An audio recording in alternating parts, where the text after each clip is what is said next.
Friend, हम लोग अभी देख रहे थे कि कैसे डेटा को फिल्टर कर सकते हैं। तो हमने देखा था कि पहले सेलेक्ट किया रेंज A2 से D6 तक का, ठीक है। डेटा पे क्लिक करने पर आपको एक ऑप्शन अवेलेबल होता है, उस पे आप क्रिएट अ फिल्टर पे क्लिक करते हैं तो एक टूल बार प्रेजेंट होता है। ये हमारा टूल बार है।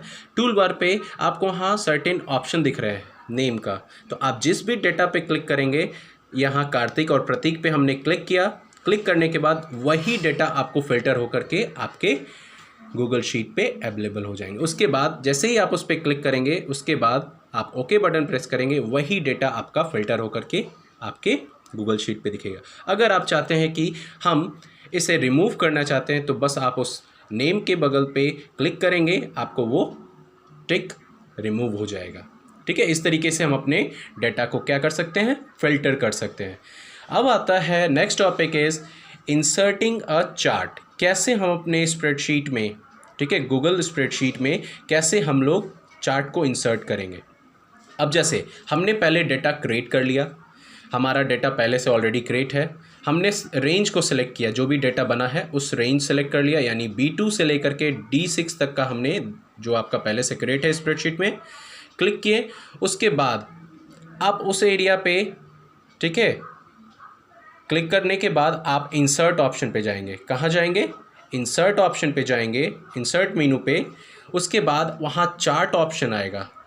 क्या आएगा? आपका चार्ट। इंसर्ट पे देखिए, यहाँ पे इंसर्ट पे गए, इंसर्ट बटन पे जाने के बाद आपका ये ऑप्शन खुला। ऑप्शन में चार्ट ऑप्शन दिख रहा है आपको। चार्ट ऑप्शन पे क्लिक करने के बाद एक आपको अपीयर होगा चार्ट आपके उस प्लॉटेड एरिया के पास, जहाँ पे आपने स्प्रेडशीट बनाया है डेटा के साथ। उसी एरिया में आपको एक चार्ट अपीयर हो जाएगा जो आपने डेटा को क्रिएट किया है, ठीक है, आपके शीट के साथ, यानी आपके वो शीट के साथ वो चार्ट अवेलेबल हो जाएंगे। यानी वो चार्ट आपको, उसमें आप कभी भी एडिट कर सकते हैं अपने डेटा को शीट में जाकर के।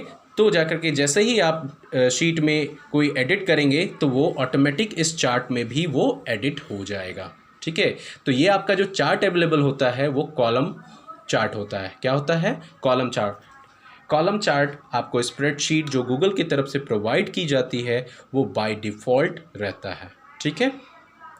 तो आप यहाँ पे चार्ट एडिटर के थ्रू, ठीक है, आप अपने जो भी डाटा होता है उस पर आप उसको क्लिक कर करके आपकी इंफॉर्मेशन शो कर सकते हैं, ठीक है। आप उसे शो कर सकते हैं। आप अगर चाहते हैं कि उसे एडिट करना, तो आप वहाँ अपने स्प्रेडशीट में जाकर के उस डेटा को एडिट करते हैं। एडिट करने के बाद आपका जैसे ही एडिट करते हैं वो आपके चार्ट्स में भी एडिट हो जाएगा, ठीक है।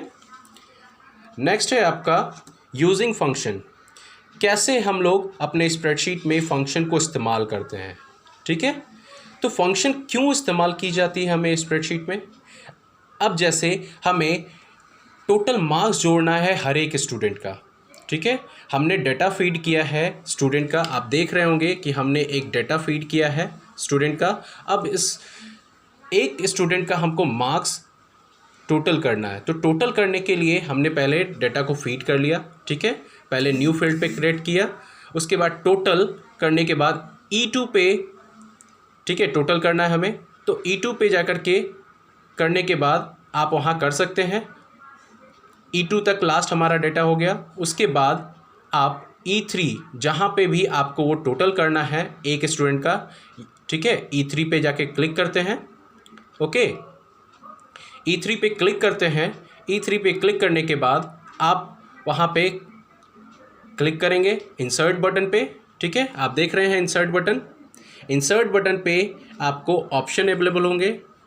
ऑप्शन आने पर आपको फंक्शन का ऑप्शन दिख रहा है यहाँ पे। उस पर क्लिक करने पर आपको यहाँ पे बहुत सारे फंक्शन अवेलेबल है, दिख रहा है, सम का, एवरेज का, काउंट का और मैक्स का। ये सारे फंक्शन आपको अवेलेबल हो जाएंगे, ठीक है। उसके बाद जैसे ही आप सम का ऑप्शन यहाँ पे चूज़ करते हैं, तो आपका यहाँ पे वो सम फंक्शन यूज़ हो जाता है, ठीक है, आपके सेल में, ठीक है।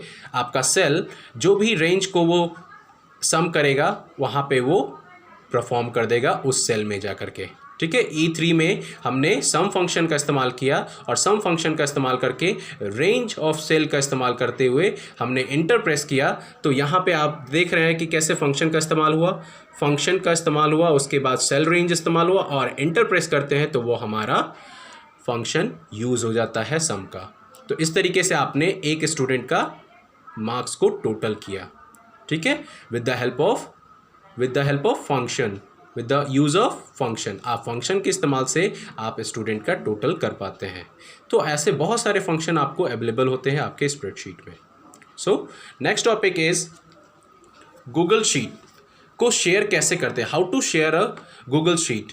जैसे हम लोग गूगल डॉक्स को शेयर करते थे, ठीक है, गूगल ड्राइव में से कोई डॉक्यूमेंट को शेयर करते थे, गूगल स्लाइड्स को शेयर करते थे, उसी प्रकार आप गूगल शीट को भी शेयर कर पाओगे, ठीक है।